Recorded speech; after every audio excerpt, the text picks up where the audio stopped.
foolishness. Now you only get it in your night dress. Discard all the naughty nights for niceness. Landed in a very common crisis. Pues estamos en el Faradio, como siempre abriendo la ventana de la energía del cambio, que es la sección que hacemos de la mano de Solabria, que es la cooperativa comercializadora de energías renovables que tenemos en Cantabria.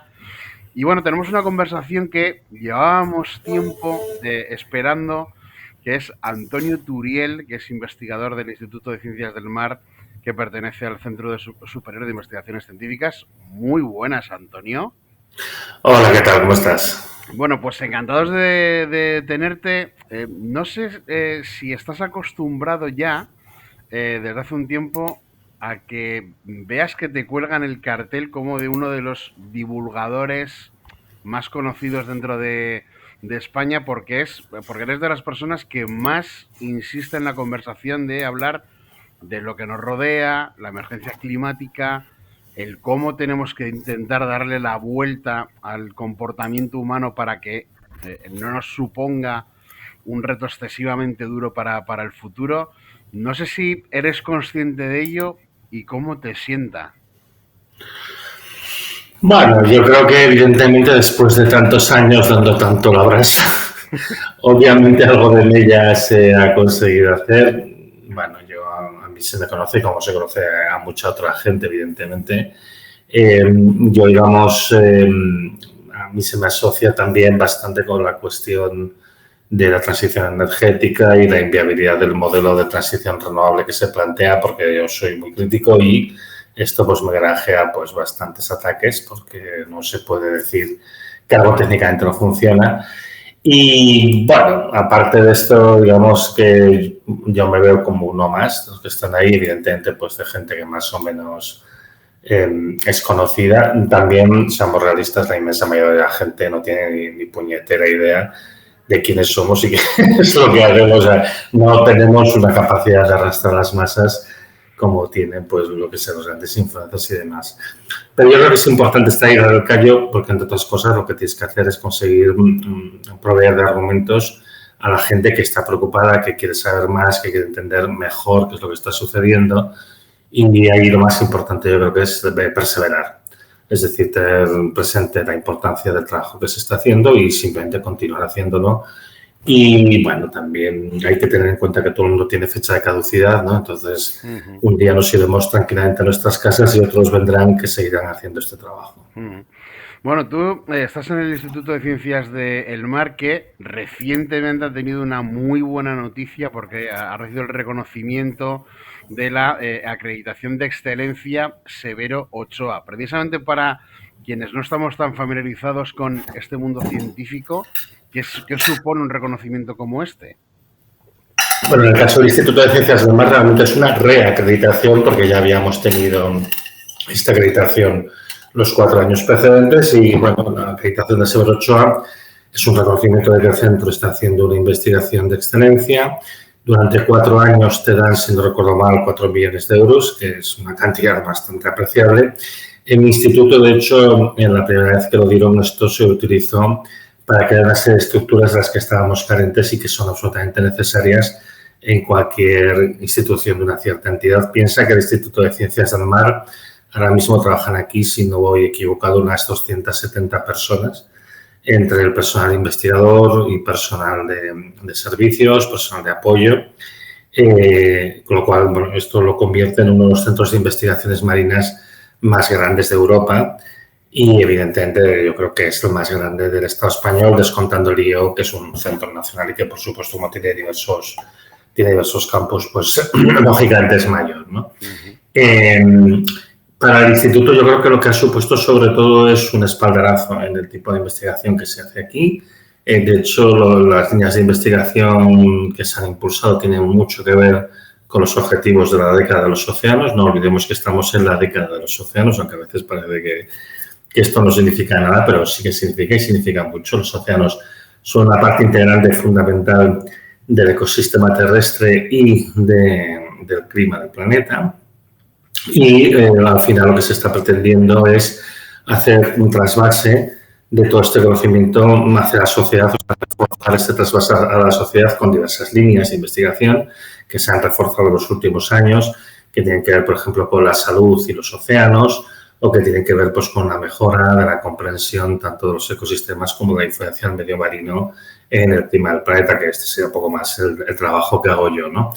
Y en cualquier caso, pues una profesionalización de la estructura de investigación que yo creo que es una cosa que es necesaria y que en el sistema de ciencia español pues a veces faltan mecanismos adecuados para poder vehicular de manera más eficiente el trabajo que se hace, porque se hace mucho trabajo, pero muchas veces no está llegando, ¿no? a la sociedad, ¿no? Pues eso aquí nos ha permitido hacerlo desde aquí gracias al apoyo de la Severo Ochoa. O sea, que dirías que el trabajo investigador, aquí te lo digo en general, no solamente en tu parcela o en tu instituto en concreto, pero el papel de la investigación en España, ¿tú cómo ves la evolución de los últimos años? ¿Realmente va mejor? ¿Va mejor pero demasiado despacio? ¿Cómo lo ves? Claro, yo pienso que tengo una trayectoria muy larga ya, porque empezó a tener unos años. Entonces, claro, yo pienso que yo me inicio en el mundo de la investigación en el año 1988, que, bueno, 88 es cuando yo hago la carrera, 93 que es cuando yo acabé la carrera de físicas y entonces es cuando ya empiezo a buscar un doctorado. Y bueno, primero acabé la carrera de matemáticas y luego en el año 94 ya empecé el doctorado, ¿no? Entonces, claro, en aquella época era una época mala, muy mala, ¿eh? Quiere decir, la investigación llevaba una situación de bastante precariedad instalada desde hacía muchísimo tiempo. Se tiene que decir que yo creo que en general hubo un retroceso muy grande después de la Guerra Civil. El régimen de Franco no apostaba realmente por la ciencia en España, solo en ciertos sectores. A pesar de eso, pues mucha gente con muy buena voluntad hizo muy buen trabajo para los medios que había. Y con la llegada de la democracia, pues bueno, se hicieron algunas mejoras significativas, pero quedaba todavía mucho trecho por recorrer. En aquel tiempo yo me acuerdo que se discutía incrementar el presupuesto de investigación, que no llegaba ni al 0,7% del PIB, que es lo mismo que se pretendía dar para la ayuda a cooperación internacional, ¿no? Entonces, hubo un momento muy bueno, yo creo, que es básicamente, pues el periodo que yo acabo la tesis y hasta que básicamente pues, ya vuelvo a España, en el que se produjo un incentivo muy fuerte, se crea el programa Ramón y Cajal para la reincorporación de doctores que han ido al extranjero, que eso era un poco lo que faltaba, ¿no? El mecanismo de reinserción. Se mejora, yo creo, la profilación de la carrera científica, se pone más dinero. Al final esto es una cosa que está clara. Pensemos que en España, pues, aún hoy en día, yo no sé qué porcentaje se destina realmente actualmente del PIB a investigación, pero la última vez que lo miré, ya estoy hace unos años, era como el 1,2% del PIB, pero ya sabes que esto es un poco engañoso porque hay una parte de la partida del presupuesto que en realidad se destina a investigación militar, que muchas veces acaba siendo adquisición de sistemas de armamento, ¿no? Que no es precisamente investigación. En cualquier caso, yo he visto una mejora enorme que evidentemente se vio truncada con la crisis del 2008. Ahí hubo un retroceso muy fuerte y yo creo que aún nos estamos recuperando de ese bache. Ha habido una tendencia a ir a mejor en los últimos años. Yo creo que por lo menos se ha instalado en el discurso público la necesidad de mantener un sistema de ciencia que merezca el nombre de tal. Pero bueno, en cualquier caso queda bastante por recorrer. Y además lo que queda también es hay que mejorar los mecanismos. Hay varias cosas que hay que mejorar, pero hay que mejorar los mecanismos de la carrera científica en sí, la carrera técnica, que es inexistente, y también por la transferencia a la sociedad. Se ha mejorado mucho en estos años que yo llevo trabajando, pero yo creo que aún queda bastante por mejorar. Y uno de los problemas que sigue siendo endémico es el de la precariedad. O sea, no llega a los niveles miserables que conocí yo o incluso las generaciones anteriores a la mía, pero claro, hay mucha inseguridad laboral y esto es muy perjudicial porque ¿cómo puedes hacer que la gente quiera mantenerse vinculada al mundo de la investigación cuando ve que sus perspectivas son muy pobres y que necesitas dedicarte durante muchísimos años para algo mejor? Al final, cuando ya tienes 40 años, pues consigues algo fijo y evitar pues estar en estos contratos que vas saltando uno a otros. Ahí también ha habido algunas mejoras, por ejemplo, en el CSIC por fin se aplica la ley de ciencia y los contratos que se hacen aquí ya son contratos indefinidos y no tienes que andar pasando por procesos de selección sucesivos y demás, sino que cuando una persona pues tiene un nivel suficiente, pues se le hace un contrato, un concurso, si lo gana, y a partir de aquí pues ya pues tienes una persona contratada indefinidamente, lo cual también es bueno porque le da estabilidad y seguridad a la persona. Los sueldos no son ninguna maravilla. Aquí típicamente un titulado superior se está pagando unos 1.300 euros al mes, que yo lo siento, pero para una persona que a lo mejor ya tiene un doctorado, pues no es gran cosa. Existen fórmulas para pagar más. Yo a la gente que trabaja conmigo les pago más a través de los procesos de contratación fuera de convenio, pero tampoco te pienses que son sueldos extraordinarios, ¿eh? O sea, lo máximo que se puede llegar a pagar son unos 2.000 euros, ¿no? Entonces, bueno, ha mejorado, pero le queda recorrido, le queda recorrido para convertir esto en algo realmente potente y equiparable simplemente a nuestros homólogos europeos. Bueno, además estamos en un momento, bueno, que hacía mucho que no veíamos una situación como la que tenemos ahora con Estados Unidos. Estados Unidos, esta nueva administración con Donald Trump, es que ya no solamente es pensar en quién piensa diferente a mí fuera de mi país, sino también dentro y también en el mundo científico, universitario, con lo cual parecería un momento para que no solamente España, sino en general la Unión Europea pudiera plantearse el ¿y si elevamos partidas para conseguir que el talento, que en algunos casos se nos marchó a Estados Unidos, pueda regresar, ¿no?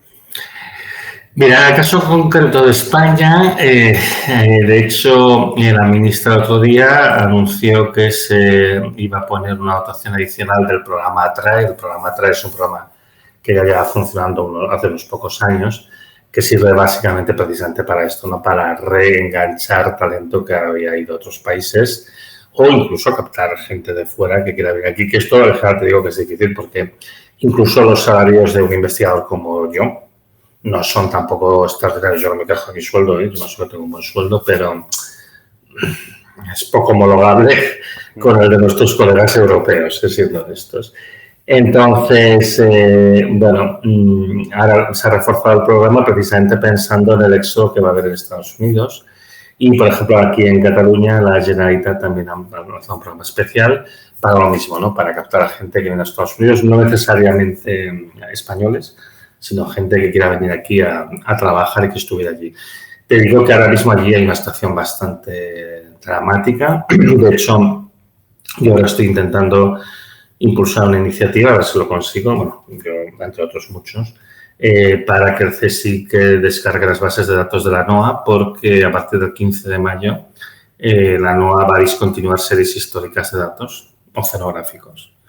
Esto es dramático. Esto yo entiendo que la gente no piensa, bueno, a mí que me importa, datos del océano, no sé qué, dices, bueno, ¿qué quieres que te diga realmente? Pues sí que es importante porque aporta mucha información y nos permite mejorar, para empezar, la predicción climática y la predicción meteorológica, y también entender cosas que están pasando ahora mismo. Pero bueno, en cualquier caso, sí que hay estos programas. Lógicamente, pues no tienen, yo creo, la envergadura necesaria y luego al final nos engañamos, las condiciones de trabajo que se ofrecen aquí, incluso con estos programas, no son excesivamente atractivas. Sé que en otros países de Europa se está haciendo algo parecido, sé que en Francia se está lanzando también algún programa a una escala muy limitada, yo creo, teniendo en cuenta los miles de personas que Donald Trump está poniendo ahora mismo en la calle, en general del mundo de la investigación o del mundo técnico, porque NOAA, la National Oceanographic and Atmospheric Administration, es un organismo con un carácter fuertemente técnico, no solamente científico, ¿no? Es un poco como si mezclas aquí pues la EMET y el Instituto Español de Oceanografía. Entonces, bueno, se está haciendo algo, yo creo que no es suficiente. Y en cuanto al papel de Europa, bueno, no nos olvidemos que Europa lo que sí que tiene un compromiso fuerte es en el rearme.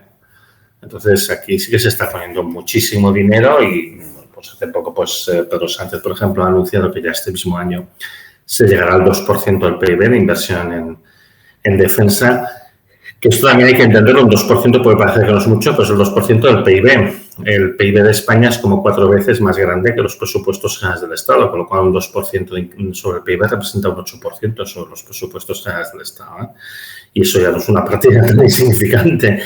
Entonces, bueno, pues yo creo que Europa le está faltando en ese sentido comprensión del momento, liderazgo. Europa está muy desorientada. Europa, evidentemente, tiene muchos desafíos ahora mismo.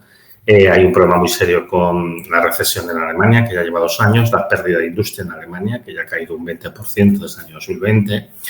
Y Europa busca cómo ser competitiva.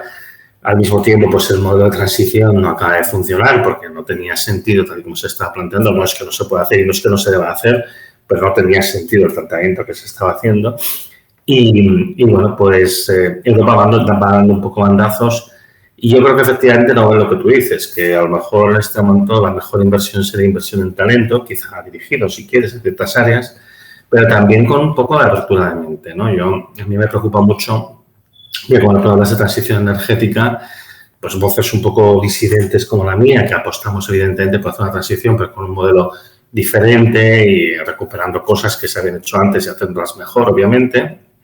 Este tipo de ideas nunca entran en la discusión y seguimos dando vueltas a hacer baterías más eficientes, sistemas más eficientes, cuando en esto ya se ha investigado muchísimo y seguramente ya estamos llegando a los límites, a los rendimientos decrecientes de la capacidad tecnológica. Entonces, bueno, en fin, estaría bien que hubiera un poquito más de reflexiones al respecto. En cualquier caso, algo se hace por captar talento. Yo creo que no es suficiente, siempre se podría hacer más. Y yo creo que Europa debería mostrar un perfil propio, tener más liderazgo y una mejor comprensión de los retos que tenemos por delante y de cómo se deberían de abordar. Pero bueno, esta es mi opinión. Bueno, el caso es que de lo que hablas también es un poco de una batalla por parte de la ciencia en cuanto a que, claro, está muy bien que venga una ministra o un presidente del gobierno al sitio donde trabajas y que tenga ese discurso perfectamente incorporado de, no, está claro que tenemos que hacer una transición hacia un modelo distinto, pero luego no se traslada, ¿no? En unos presupuestos, incluso en una ley de cambio climático, que España puede presumir de que no hay tantos países que tengan una ley en ese sentido, con lo cual significa que por lo menos el discurso sí que se tiene, pero si luego en la actuación no se llega al sitio donde que debería ser el objetivo, pues resulta un poco frustrante, supongo, ¿no? Para alguien que trabaja en el mundo de la ciencia, ¿no? Bueno, es que resulta muy fácil llenarse la boca con estamos muy preocupados por este problema, queremos hacer algo para cambiar las cosas, hay que apostar por una transición, hay que luchar contra el cambio climático, declaramos la emergencia, ¿no? En climática, esto, pues, ¿cuántos parlamentos no han declarado la emergencia climática, ¿no? Y luego, claro, realmente integrarlo, hacer algo con eso, pues esto no es tan sencillo. ¿Por qué? Pues porque cuesta dinero. Es que es tan simple como esto. Entonces, nos lo creemos, pero menos. Nos lo creemos en tanto que no nos toque el bolsillo. Y claro, cuando ya vas a cosas más drásticas, ¿no? Como las cosas que hablo yo hablo de crecimiento, yo hablo de intentar superar pues, los problemas intrínsecos de insostenibilidad del capitalismo, evolucionando hacia un sistema que realmente sí que sea sostenible, que todavía está por prefigurar cuál es.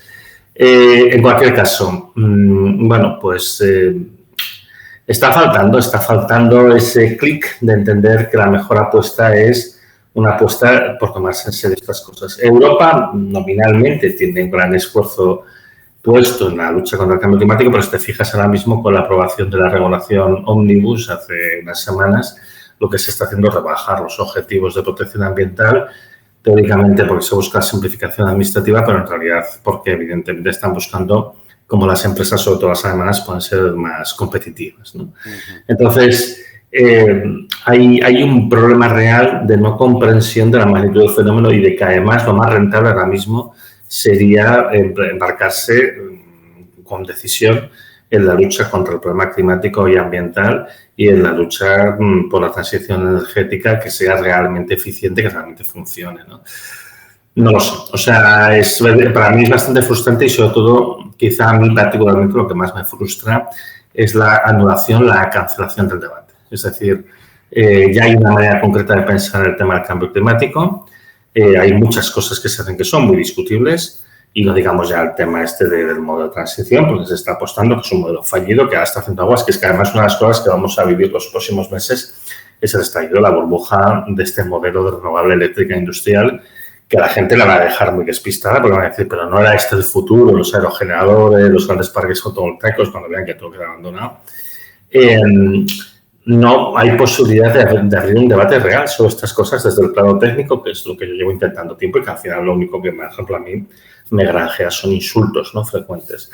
Entonces, esto para mí es lo más frustrante, ¿no? Que las discusiones no tienen un carácter verdaderamente técnico y por más que tú saques cuestiones técnicas, que es lo que yo hago, pues al final se cae rápidamente la descalificación porque no se puede cuestionar un modelo, porque este modelo ya ha estado prefigurado debido a que es el que se piensa que puede ser el que más interesa al mantenimiento de las estructuras económicas actuales, aunque ellas mismas sean en sí mismas insostenibles, ¿no?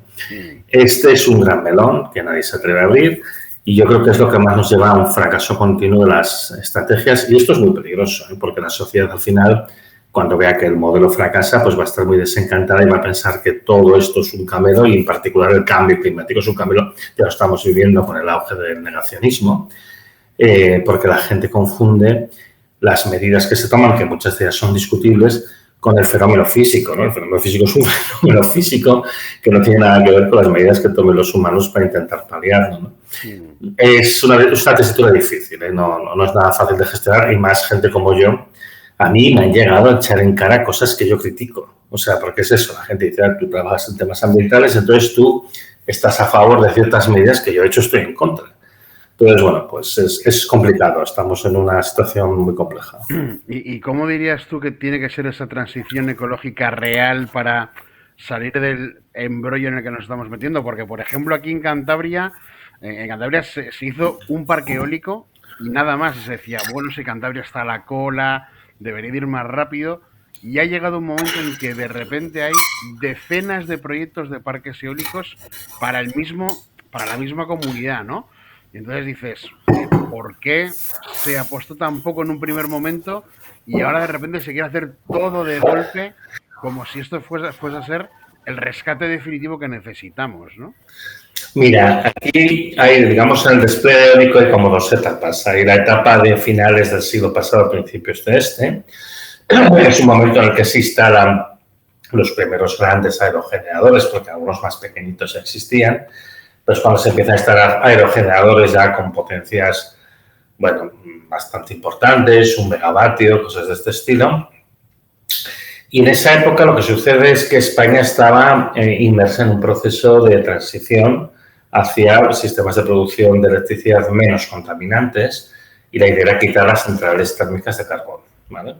Y España pues invirtió muchísimo dinero en las centrales de gas de ciclo combinado, que emite menos CO2, pero emite CO2 al final, porque el gas natural no deja de ser un combustible fósil que su quema produce CO2, la mitad que el carbón por caloría producida, sí, pero no deja de producir CO2, ¿no? Entonces, al mismo tiempo se despliegan estos grandes primeros parques eólicos, se aprovechan los mejores sitios para hacerlo, se introducen una cantidad moderada, funcionan bastante bien y en algunos momentos pues están produciendo como el 20% de toda la electricidad que se consumía en España.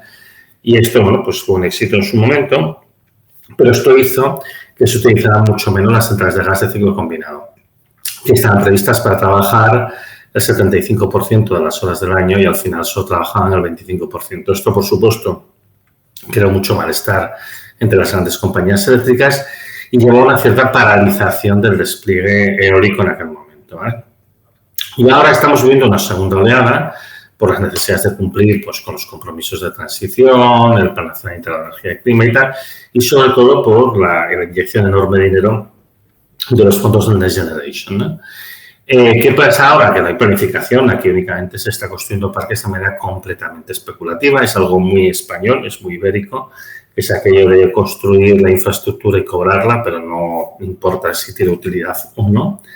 Y el problema que nos estamos encontrando ahora mismo es que no hace falta tanto aerogenerador y tanta placa fotovoltaica por la simple razón de que si tú miras el consumo de electricidad en España, pues se va cayendo desde el año 2008. Esto es muy diferente del escenario que teníamos a principios del siglo, ¿no? A principios del siglo había un crecimiento constante del consumo de electricidad bastante fuerte, algunos años era del 2% más, y ahora mismo pues estamos con caídas del consumo, no son caídas constantes, a veces repunta un poco, luego baja, el año pasado, el año 2024, repunta un poco el consumo, pero luego, bueno, sigue cayendo, ha caído como un 14% desde el año 2008.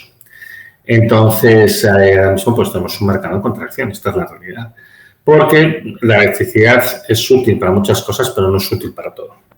Entonces, esto no se quiere aceptar que el modelo de transición es un modelo que demanda muchísimos recursos minerales que en la Tierra hay en cantidad limitada y que, por tanto, no se iba a poder hacer a la escala que se está pretendiendo.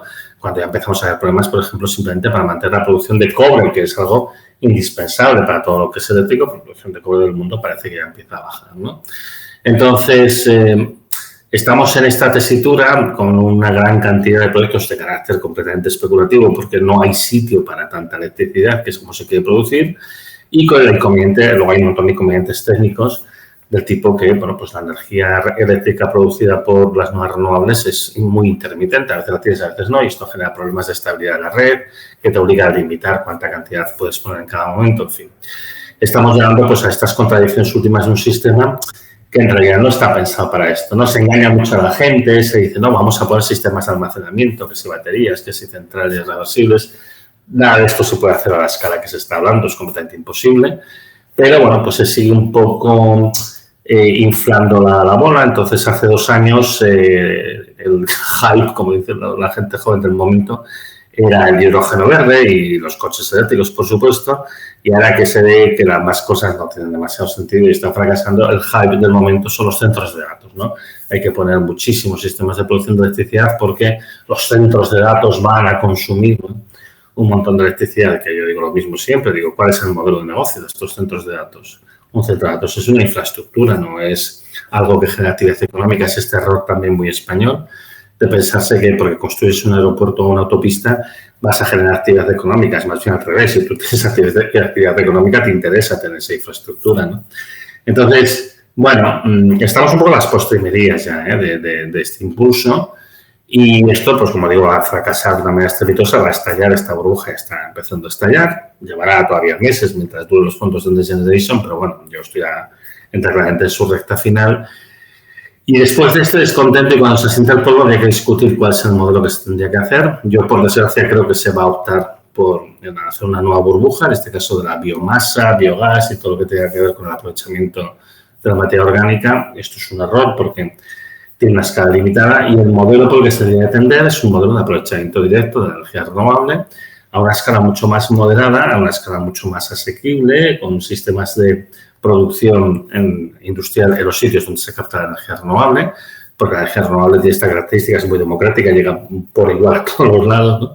Entonces hay que producir allí donde se capta la energía y evidentemente hay una componente importante de contención, de disminución del consumo de energía, que no implica una disminución de la calidad de vida o del bienestar, sí que implica una mejora en la eficiencia, una racionalización del uso de la energía y de los materiales, ¿no? Esto será muy largo de discutir y es algo que requiere todavía mucho trabajo de profundización técnica, pero para mí claramente es la línea por la que debería de ir el trabajo que se tendría que estar haciendo y que nadie, evidentemente, a día de hoy se ha planteado por una razón muy simple, y es que si tú planteas esto, tú puedes cubrir las necesidades de la sociedad, puedes conseguir un bienestar como el actual consumiendo mucha menos energía, pero lo que no puedes hacer es mantener la ilusión del crecimiento infinito. Lo que no puedes hacer es mantener la idea de que vas a poder crecer para siempre en un planeta finito, lo cual era ya una idea absurda per se. Y entonces, bueno, lo que tienes que hacer es adaptarte para vivir con los ritmos del planeta, dentro de los límites del planeta, que igualmente lo vamos a tener que hacer, pero hay una incapacidad de aceptar que esta es la situación. Claro, la cuestión es intentar hacerlo para que en el futuro no sea una obligación y que tengas que tener un frenazo obligado porque las circunstancias te lo imponen, sino que si dices, si tengo un límite, bueno, voy a intentar adaptarme al límite y no ir, pues eso, que este año he crecido al 2,4, pues el año que viene tendré que crecer al 2,5 como objetivo, que esto es un discurso que lo tienen también quienes dicen hay una emergencia climática, pero refiero a gobiernos, que dicen que hay una emergencia climática y que hay que adaptarse a ella, pero luego son los primeros en no adaptarse, ¿no? Bueno, eso está claro. O sea, yo creo que evidentemente lo que va a pasar es que la negativa, intentar adaptarse, lo que nos va a llevar, nos está llevando ya, es a chocar contra los límites, ¿no? En el caso del cambio climático yo creo que es bastante claro. Estamos viendo una aceleración del calentamiento que va a tener consecuencias ya muy negativas este mismo año y los años que vendrán, aparte de cada vez más fenómenos extremos, aparte de cada vez pues temperaturas más elevadas durante el verano, aparte de problemas con las cosechas, etcétera, etcétera. Bueno, pues vamos a ver que va a haber otra serie de problemas que van a ir emergiendo y en particular la escasez de recursos. Ahora mismo hay un problema gravísimo a nivel mundial con la producción de diésel, que es una de estas cosas que yo también llevo hablando muchísimos años, pero que ha sido completamente silenciado porque, bueno, pues no interesa hablar de ello.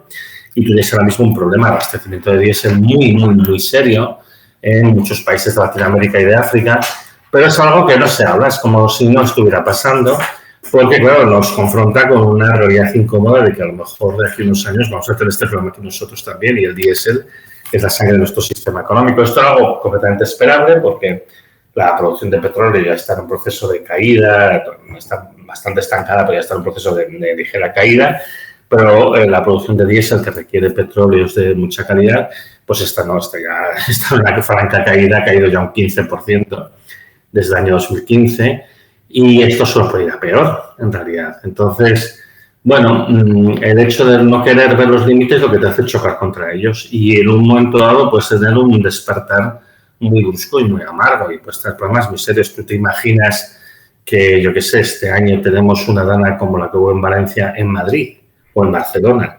O sea, estas son situaciones que, por desgracia, cuanto más tiempo pasa, más probable es que sucedan, o que de repente tengas un problema de racionamiento de diésel, con lo que eso implica. Diésel es fundamental para el transporte y para la maquinaria. Entonces, bueno, lo lógico sería prepararse, adaptarse, pero hacerlo implica aceptar que el sistema económico, tal y como lo tenemos concebido, no puede continuar y que hay que hacer cambios muchísimo más estructurales que los que normalmente se plantean. Al final, en todo el discurso de la transición y cómo se encara el problema ambiental, es decir, mira, es como si solo hubiera un único problema ambiental que fuera el cambio climático.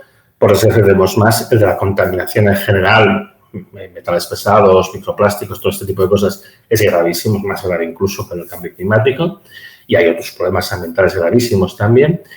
Y además de hacerlo, pues haciendo esta transición energética con estos sistemas y demás. Entonces ya está, es un reduccionismo que interesa mucho para favorecer una cierta idea de negocio, ¿no? Está fracasando, la idea de negocio no funciona, los inversores se están retirando, con lo que está pasando ahora mismo. Y entonces, ¿qué nos queda? Bueno, pues nos quedaría hacer un poco examen de conciencia y decir, es que a lo mejor por aquí no era por el sitio que teníamos que tirar. Pero nadie se atreve a poner el cascabel al gato porque nadie se atreve a aceptar que en realidad nuestro modelo económico es un modelo equivocado y que necesita una reforma profunda, y que aquí ya no estamos hablando de cambios cosméticos, sino de cambios estructurales muy importantes. Y eso es tabú. Tú no puedes criticar abiertamente el capitalismo. Yo estoy convencido que una de las razones por las cuales a mí se me insulta a menudo y demás es porque hablo muy abiertamente de la insostenibilidad del capitalismo, cosa que, por cierto, no es un tema nuevo. Esto se lleva hablando en los últimos 50 años, es un problema conocido. Y, sin embargo, ahora que ya estamos experimentando aquellas cosas que teníamos miedo que pasasen, pues justamente en el momento que lo estás sufriendo es cuando dices, no lo quiero ver. Y a quien habla de ello, pues la amenazo, el insulto y de todo. Bueno, pues así estamos, así nos va como nos va.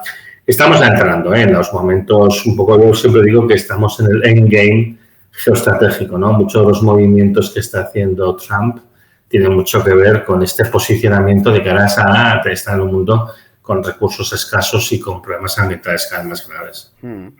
En cuanto a lo que es la observación, claro, cuando hablamos de emergencia climática, sobre tierra lo vemos en que cada vez tenemos más días del año en que el tiempo que hacen no es el más normal, sobre todo en cuanto a la temperatura, o que de repente venga una dana como la de Valencia, que fue una cosa absolutamente terrible. Bueno, que quizá todos hayamos vivido algún episodio de esos en algún momento de nuestra vida, y seguramente no te esperas ver algo tan gigantesco, ¿no? Aunque sea en una zona no muy grande, pero una cosa tan violenta de la naturaleza. Vosotros, en el Instituto de Ciencias del Mar, lo que veis es lo que no vemos en el día a día, que es lo que hay bajo las aguas, y no sé en qué punto estáis ahora mismo de investigación, qué datos estáis recabando últimamente que os alerten.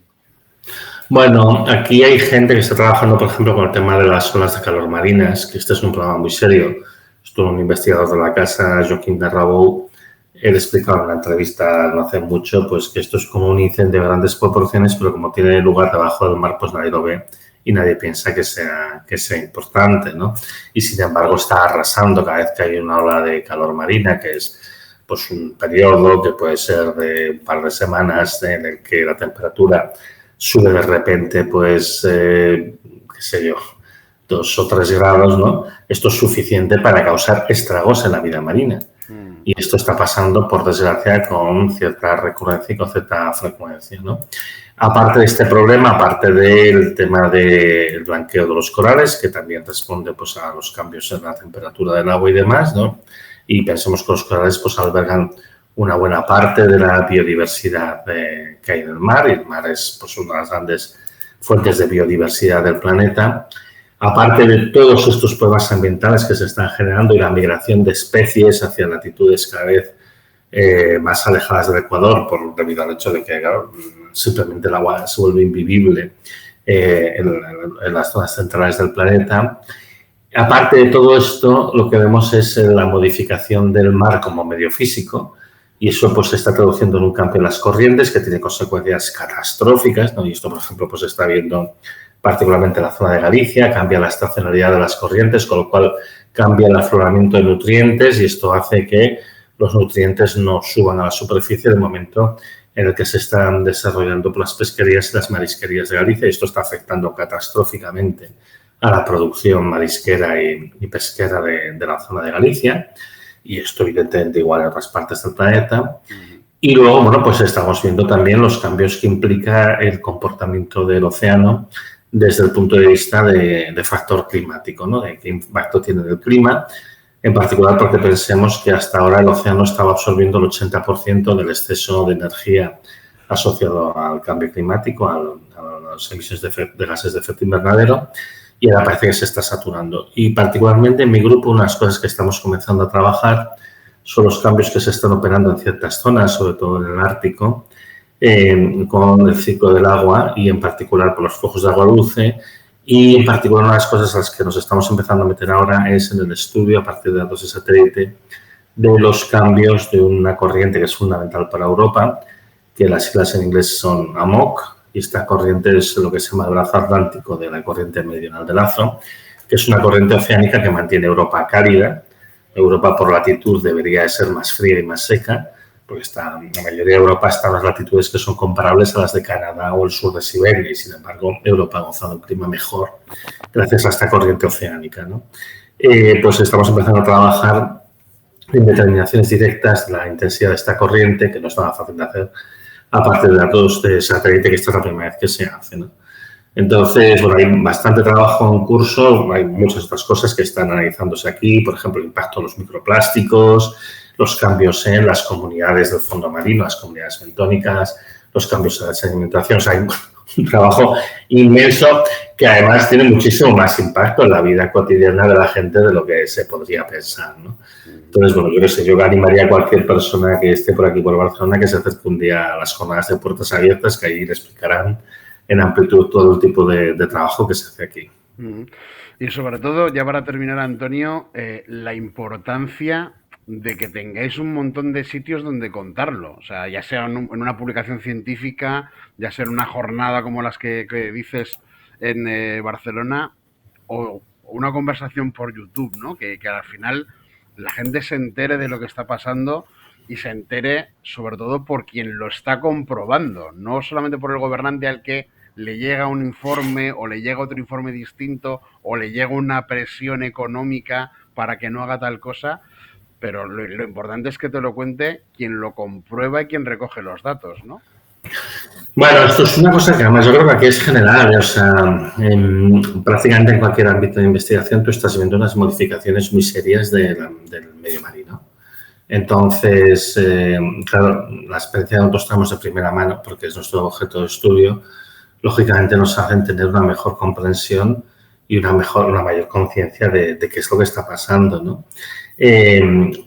Quizá a veces los científicos pecamos de ser prudentes a la hora de exponer las conclusiones, pero evidentemente la preocupación existe y es muy grande porque estamos viendo que esto va por el peor derrotero posible, ¿no?